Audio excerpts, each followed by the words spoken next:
you tomorrow, Major. Yes, good night. Good night. Good night.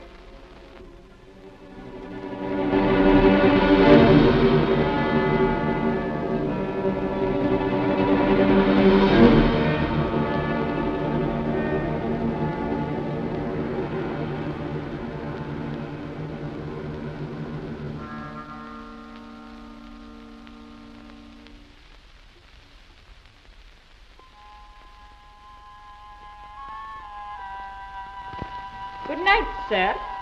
Good night.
It happened about here.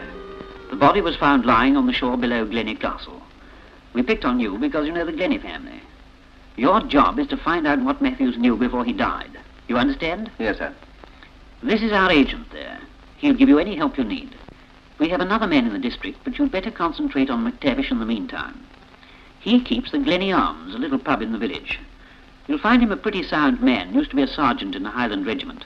Contact him as soon as you get there. Very good, sir. Well, goodbye, Neil. And take care of yourself. There's something very fishy going on up there. Good luck. Thank you, sir. The Glennye Arms. That'll be 7pence, please, sir. Thank you. Can you tell me where I can find the landlord? Mr. McTavish. He's in that room over there, just north. Thanks.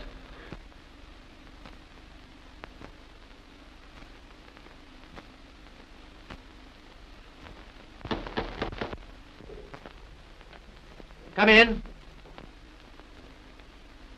Mr. McTavish? Aye, that's me. Come right in.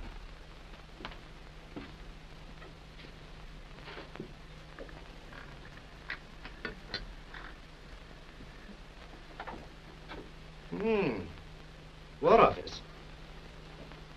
How do you do, sir? How do you do? I've been sent up here on this Matthews affair. They told me to contact you. I've been expecting someone. Won't you sit down, Captain? Oh, thanks. Don't let it get cold. No, thank you. Can you tell me what you know about it? Well, we've got another mystery in our hands now. Captain Fairfax has disappeared. He took over from Matthews. Matthews was in charge of the counter-espionage department here. But he apparently knew too much. Any ideas about it? Any clues? Well, in my opinion, the whole thing's tied up with Glennye Castle. How or why, I don't know. Tell me, is Nigel Glennye still there? Aye. Why, do you know him? Yes. We were in the mess together for a few months a year or two ago. That's why they sent me up here. If I can contact him, I've got an entree to the castle. Aye. That's good. For every way you turn, you come across Glennye Castle. Either itself or its inhabitants. Real or unreal. Unreal? Aye, unreal. It's said that the castle is haunted by the ghost of a former Lord Glennye who was done to death by enemies. It's called the Phantom of Glennye Castle. But surely you don't believe in these things? Oh, I'm not saying I do. And I'm not saying I don't. But there are many folks hereabout that do believe in the Phantom. And there's many a door locked at night, and many a body won't venture out. Especially since the death of Major Matthews. It was from Glennye Castle he was coming when he was killed. Oh, he didn't die by accident. A girl, Bridie Anderson, passed him on the road, and she swears that she saw a figure in a black hood push the Major over a crag. It was at Glennye who found him the next morning. It was at Glennye Castle that Captain Fairfax was last seen, and then never seen again. Now, they're a queer lot, the Glennies. To understand the story, I must take you back to 1939. The summer lasted long that year, if you remember, and up at Glennye Castle they were still taking their tea on the terrace, even though it was well into September. The Marquis of Glennye had recently died, leaving his widow to mourn him in the care of the son of his first marriage, Michael, who became the Laird of Glennye. There was no love lost between the two, as Lady Glennye was bitterly jealous of Michael's position, which she had coveted for her son, Nigel.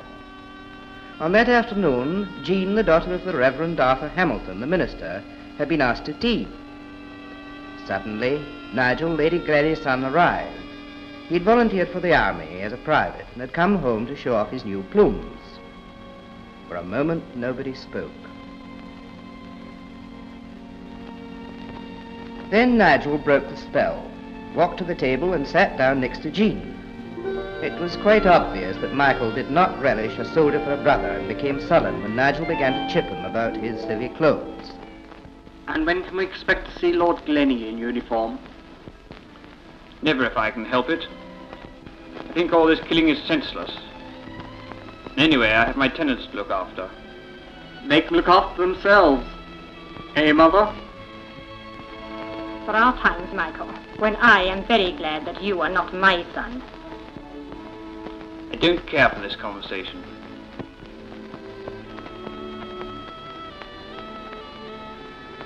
Neither you nor anyone else can get me into uniform, Nigel. Excuse me. Jean, dear. You know what I want to ask you, don't you? Well, will you? Yes, please. Before I go away? Of course. Oh, darling.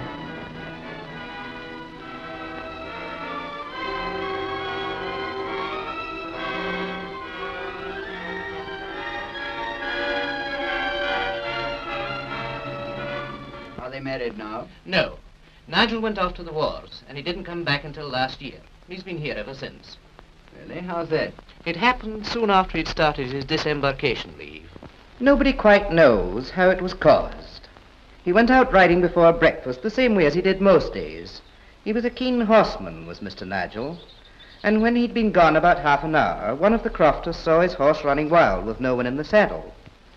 He started searching for Mr. Nigel and found him in the woods in a pretty bad way. It seemed his leg was hurt, and he was almost unconscious with the pain. Then the villager arrived on the scene, and between them they got him onto a hurdle and carried him to the castle.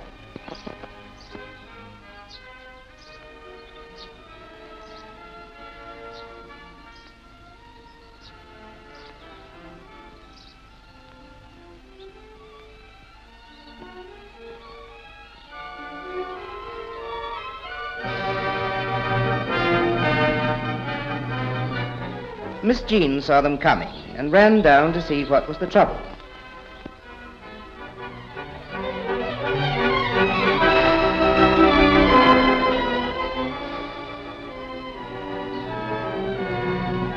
Must have been a bad shock to the poor lassie to see the state he was in.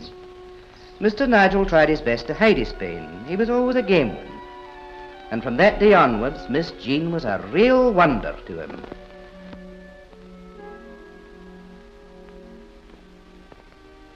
She nursed him back to health and tended him like a mother.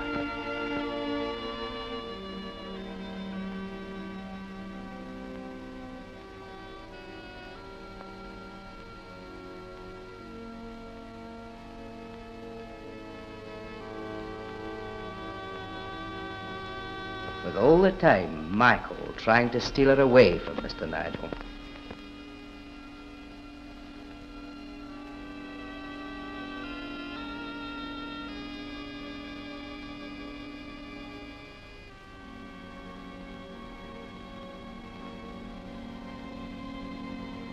And that's the position today. Nigel has not yet fully recovered, and Michael still refuses to join the army. I see. But what's all this tale about the Phantom? That's no tale. When Matthews was murdered, Bridie Anderson had just passed him at the top of the cliff. She swears that she saw a black figure looking over the cliff at the place where Matthews was found. Later, she called in McWhirter, the local constable, and told him the whole story. It would take more than the story of a phantom to impress McWhirter, who listened without believing a word. Oh, the girl's just imagining, Mum. Who ever heard of a phantom appearing in the night and pushing people over cliffs? It doesn't make any sense at all. I wouldn't be too sure about that, McWhirter. Ah, and I wouldn't either. The wee men have been responsible for an awful lot, McWhirter. Oh, the whole thing's imagination. You and your kelpies. It's no such. I'd be careful with my tongue if I were you, McWhirter. Me father once saw the phantom with his ain een. Aye, on Burns night. Oh. I'd be careful with my tongue if I were you. They may be listening to you, McWhirter. Who? The wee men. From then things began to happen. Matthew's body was found by Michael Glennye at the foot of the cliffs where Bridie had seen the phantom. The villagers began to get a superstitious dread and wouldn't venture out at night. Then Captain Fairfax disappeared. I've not heard about that. Captain Fairfax took over from Major Matthews. 2 days ago, Captain Fairfax had dinner up at the castle with Lady Glennye. Captain Fairfax was in high spirits. Nigel had begun to show an irritability which had affected him lately. He was nervous and ill at ease. Michael was his usual reserved self, while Jean tried to stop Nigel from being insulting to their guest. It seems Fairfax had been making some remarks about Nigel's continued incapacity.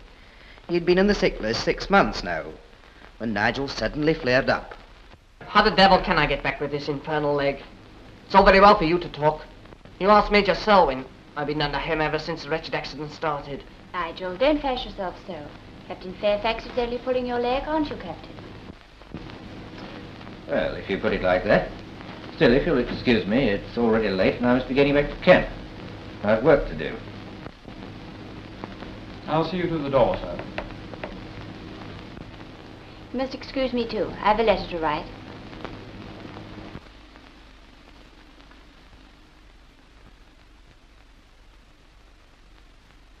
Good night. Good night. Good night. Good Good night, night. Fairfax. Good night. Mind the blackout.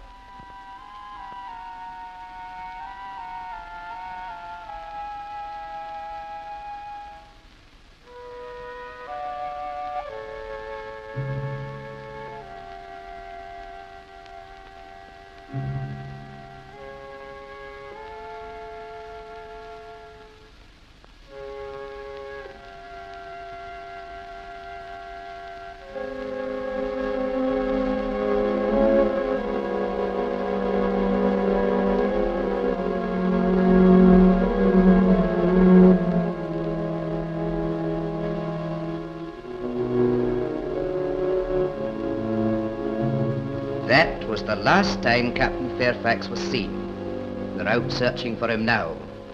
In view of the death of Major Matthews, I'm afraid they only expect to find his body. Back at the castle, they were having a little trouble in the kitchen. It's no good.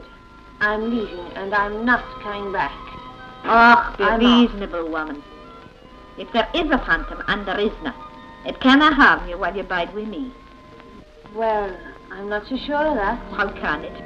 Besides, where would you go? I could go to my married sister in Glasgow. But didn't you tell me only last week she had no room for you? Be sensible, woman. Well... You can share my room. I didn't want to be left alone tonight. Ah, please. All right, for your sake, Maggie, I will stay. But if your phantom appears again, I'm off. Ha! And did it? I'm coming to that. Lady Glennye and Nigel were discussing that painful subject, Nigel's leg. I tell you, Mother, he knows what he's doing.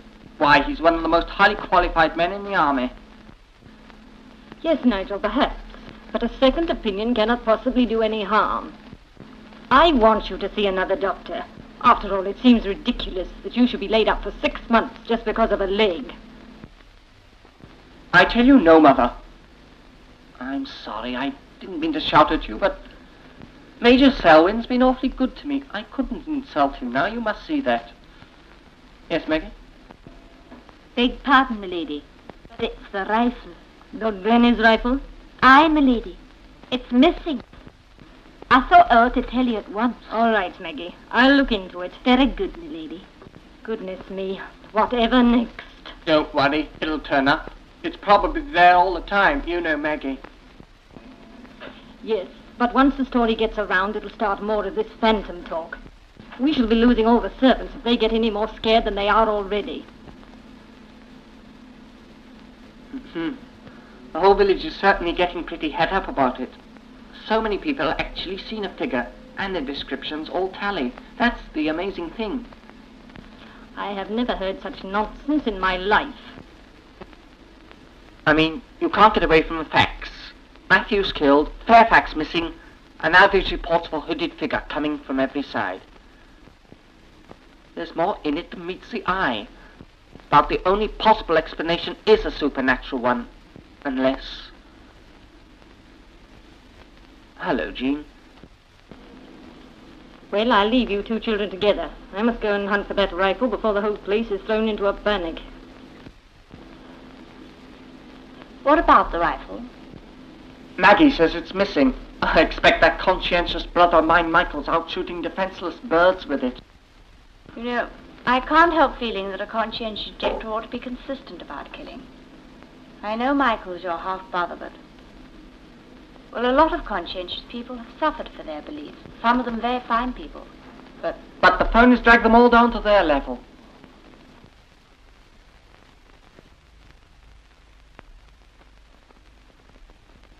Yes, Maggie?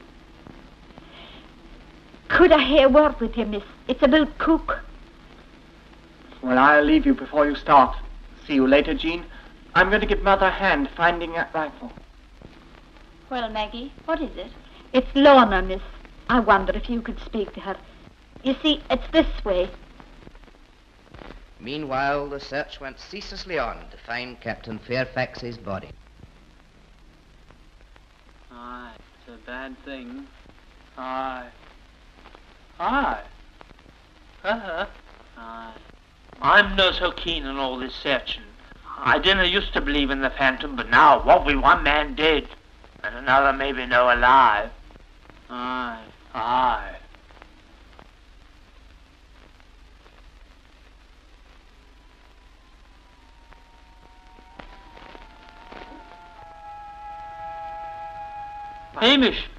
Hamish, come here.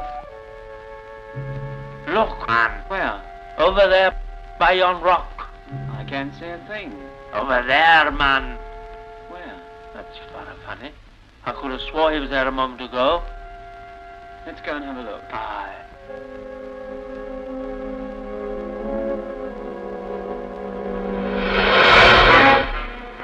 Aye, he was dead. Shot through the heart with a heavy caliber rifle. You said just now that the rifle which belonged to Lord Glennye was missing. Aye, I did. They don't know that it was the same rifle, but it looks mighty like it. But to continue. Last night, Lady Glennye had retired to bed and was just about to go to sleep when she heard a noise in the castle.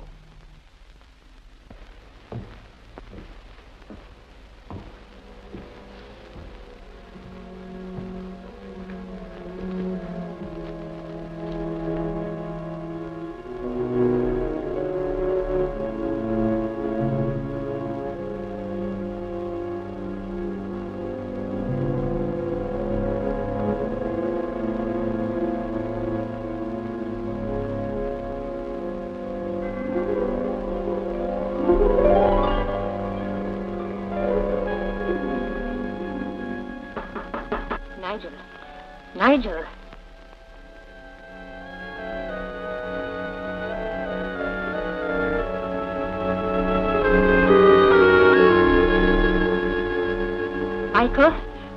Michael! What's the matter, Mother?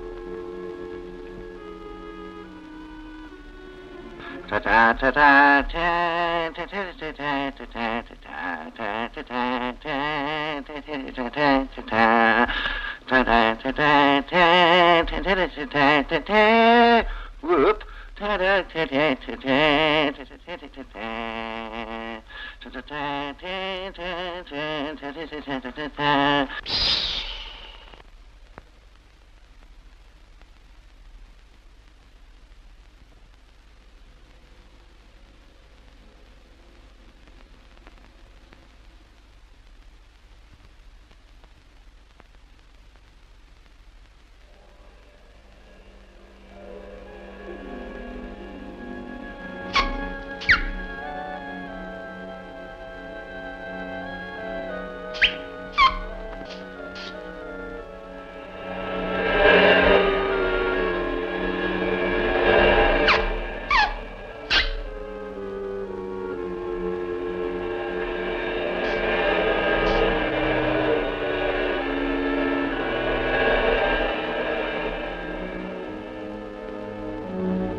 Will you no stay? It's no use. I will not, and that's that. But Lorna... No, Maggie. I've lived with some queer things in my life, but I've never lived with a phantom, and I don't intend to start now. Not for you or any other body. I'll be missing you, Lorna. I'll be missing you too, Maggie. Goodbye, my dear. And take care.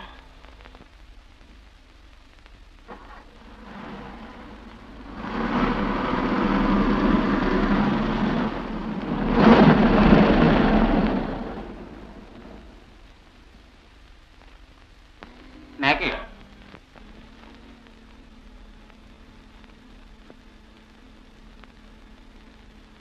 Yes, sir.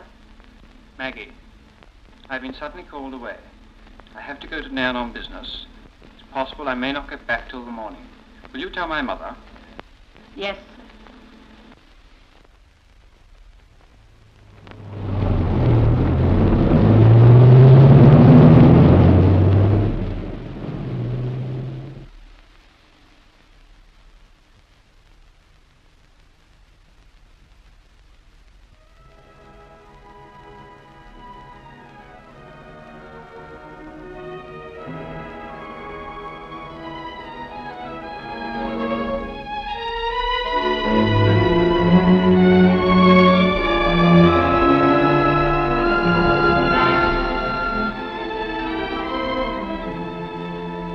Oh, Miss Jean, I am glad to see you. I didn't ken how to tell her ladyship the news. What news, Meg? Lorna, miss, she's gone. Gone? I miss left. She was that after the phantom she's a to Glasgow. And now the laird's gone to Nairn and will no be back the next. I didn't ken how to tell her ladyship. All right, Maggie, don't worry, I'll tell her. And that's that. But Maggie seemed to doubt it. Stupid girl, Lorna. I've been expecting her to go for days. It's not going to be easy to replace her either. No. Jean, I wonder, would you do something for me? Of course. I wonder if you'd stay here the night, just while Michael's away. Do you mind? Of course not. Don't be silly, I'd love to. Oh, and tell the chauffeur to sleep in the castle instead of at the lodge. I'd feel a lot safer. So would I. I'll tell him right away. That afternoon, Maggie was preparing the tea when the front door bell rang with some insistence. Complaining bitterly that she'd only one pair of hands, Maggie answered the door. It was Major Selwyn, called to see Nigel, his patient. As I told you, the Major was a doctor. I'm Major Selwyn. Please tell Captain Glennye I've called.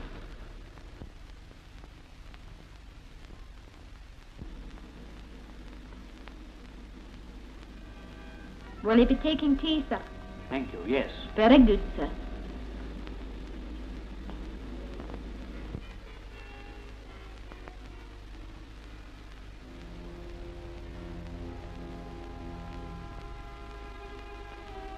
Nigel? Who is it? Oh, it's Major Selwyn, Mother. Do come down. I want you to meet him. I've always wanted you to meet my mother. I, too.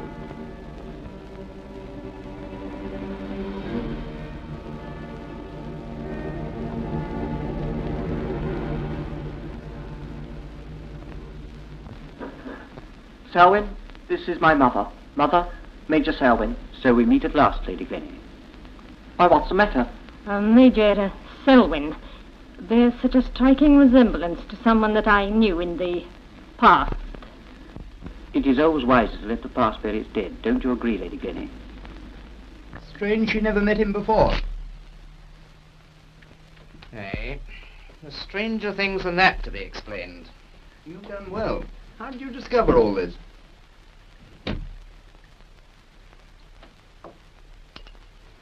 I have my methods. So they're all up at the castle now, with the exception of Michael, and he'll be back later. That's correct. I think I'd better go and pay him a visit. Well, here's good luck to you.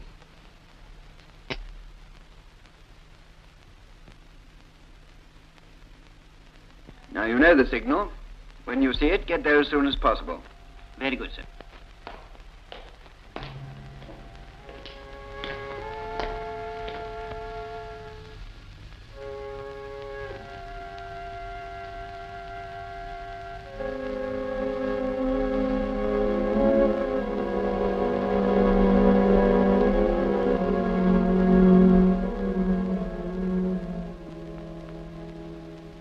you have another drink, Selwyn? Thank you, Nigel.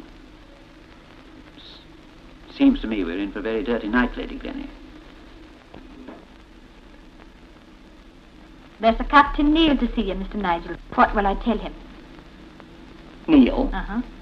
Neil? Oh, yes, I remember. Show him in, won't you, Maggie? Aye. Neil and I used to be in the same mess. He's attached to the War Office. Ah, Neil, good to see you. How are you? My mother, Miss Hamilton, Major Selwyn, Captain Neil. How do you do? Sit down, won't you, Neil? Ah, thank you. I hope I haven't called an awkward hour. I won't keep you, but I've been sent up here on this Matthews business. As you were the last to see him alive, I thought perhaps you could help me. What do you mean? Why should we be able to help you? I beg your pardon, sir. I meant no offense, but Matthews apparently dined here on the night he died, so I wondered if perhaps... In other words, sir, you used your acquaintance with Nigel to get in here and behave like a blasted detective. If I were Lady Glennye, I'd throw you out. I beg your pardon. Perhaps I'd better go. But, Neil, I'm sure we... That's all right, Nigel. Perhaps we can meet at the local sometime. I'd like that. I'll give you a ring. Please do. I'm sorry that, That's all right. Good night, Lady Glennye, Miss Hamilton. Good night, Major. I'm sure he meant no harm, Major. You and Jean go into dinner. I will join you in a moment.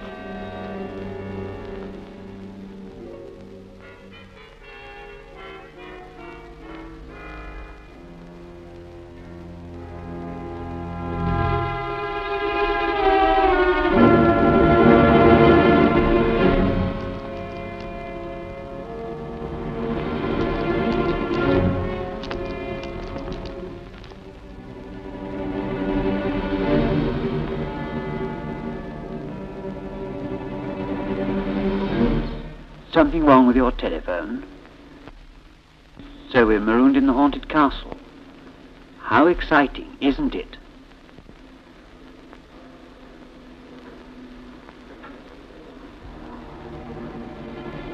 Selwyn, quick, it's her heart. Help me get her to bed.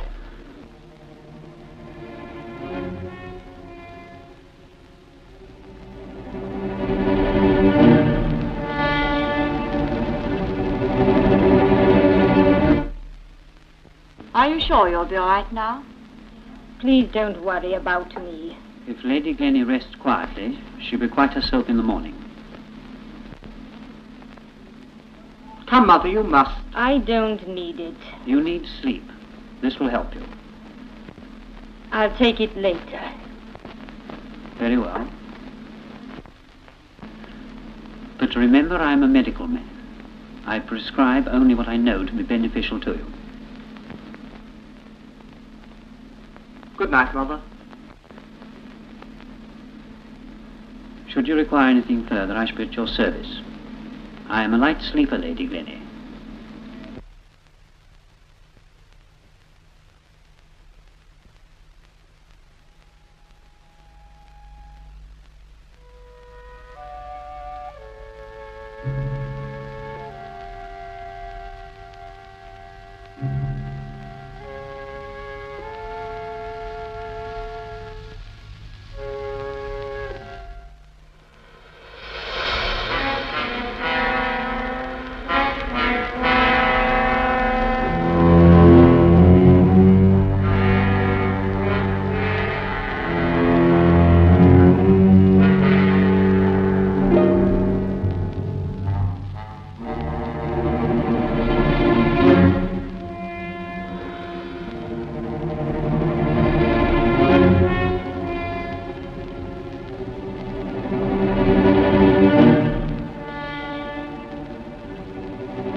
Stand where you are, or I fire.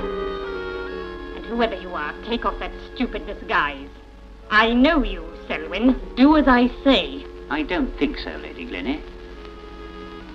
Quick, close the curtains and put the light on. It's unfortunate for you that you should choose to prowl at this hour. What do you want here? What have you done with Nigel and Maggie? Who is this man? Shall we call him the Phantom and let it go at that? No, Carl. Carl, my dear Gabrielle. I suppose I can call you that since you insist on renewing our old acquaintance. I saw that you recognized me and would quickly have informed the authorities that Major Martin Selwyn, RAMC, was none other than Baron Carl von Reich. But I forestalled you by seeing that your telephone was temporarily out of order.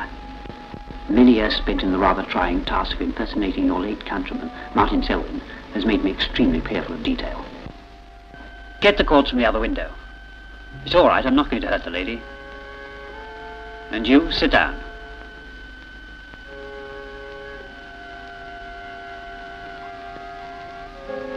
Now, tie her up.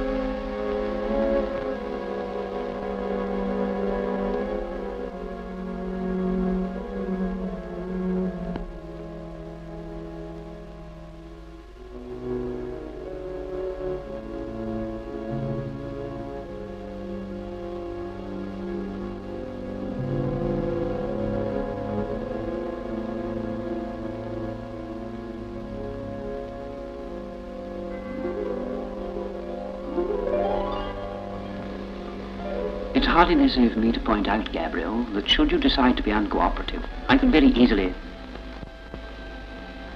Yes, the murder of the defenseless has always been a Teuton trait, isn't it?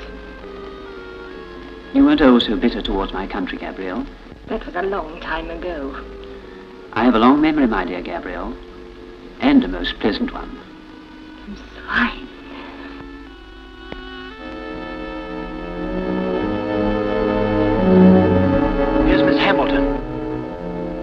You're an intelligent woman, Gabrielle.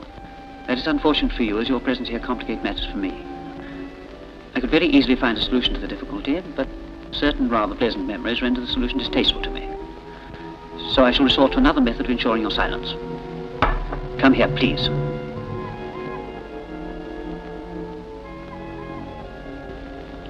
Nigel.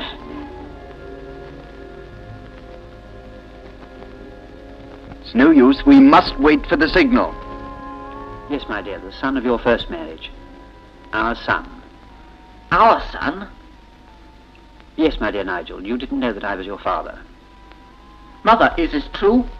Unfortunately, I was married to this devil before I married Lord Glennye. And this man? Is your father. You see, my dear Gabrielle, if you force me to leave here before my work is complete, our son will be shot as a spy. You're lying. I assure you, Gabrielle, when you know the full story of his activities, you'll not only believe me, you'll... Nigel, is this true? You see, my dear, he's a coward with a strong distaste for fighting. When I first saw him after his horse had thrown him, he was delirious. It wasn't long before I realized we were very useful to each other. Mother, please, I couldn't help myself. No, I was to blame.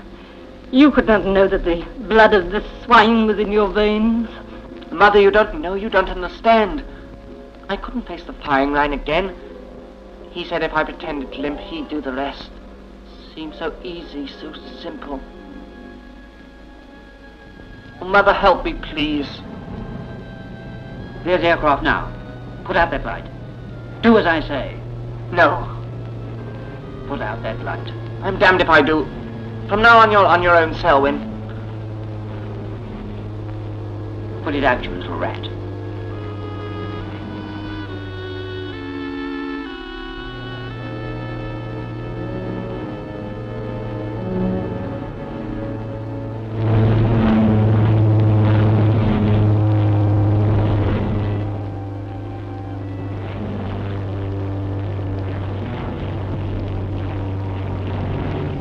Switch on again.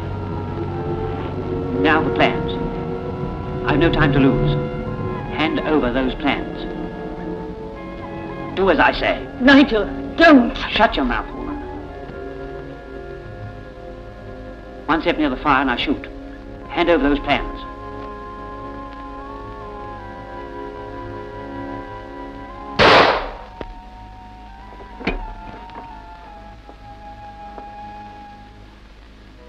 Nigel.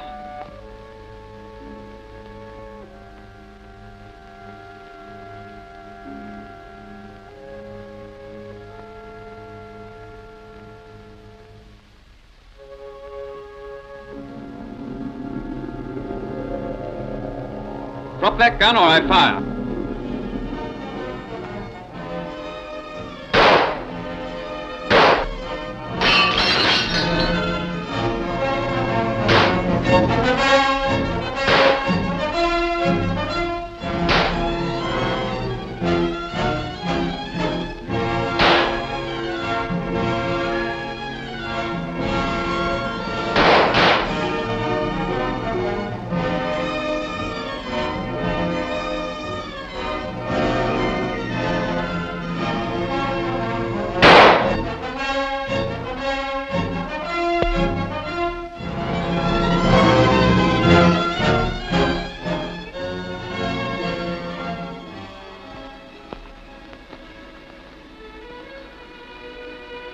Sorry, Mike. Afraid I took the easy way out. Always was a week. Not in the long run, Midge. That's what counts. Thanks, Mike. Please, don't tell them. I won't.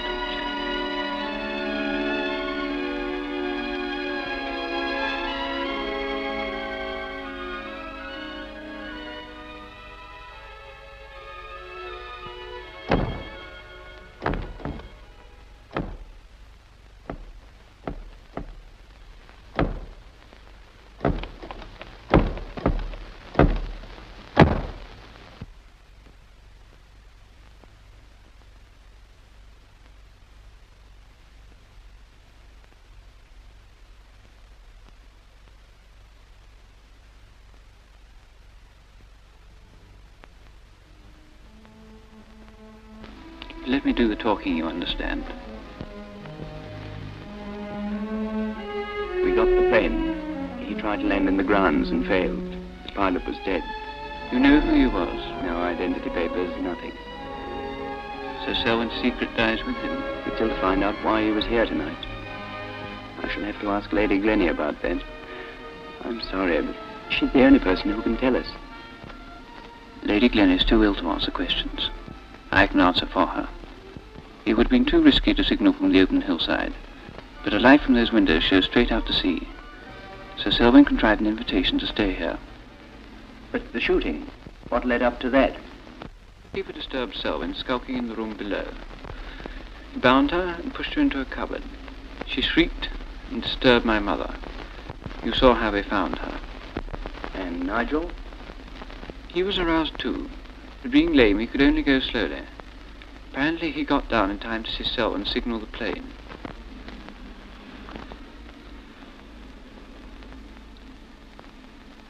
But why did the plane come?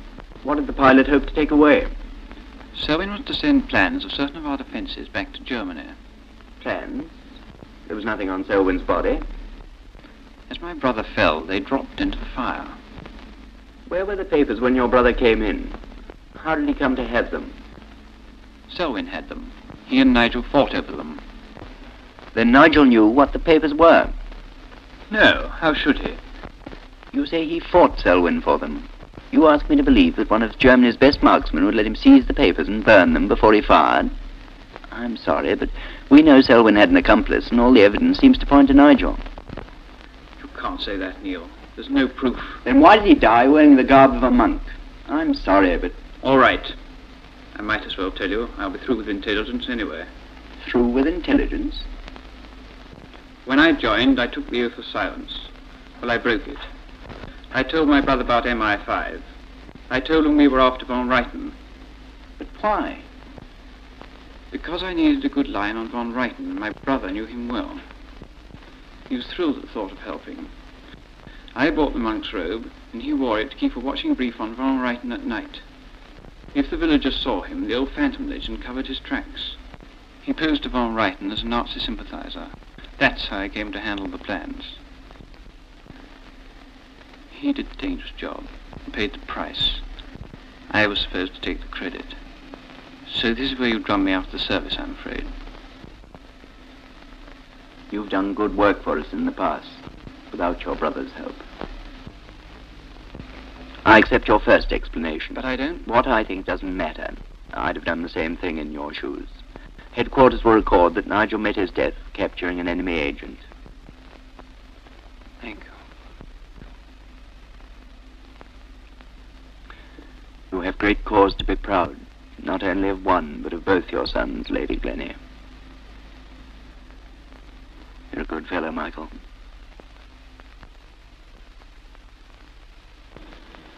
Michael, what can I say to you?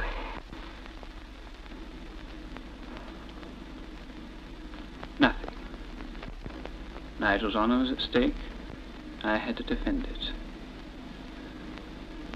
In life, loyalty to kith and kin. In death, loyalty to king and country.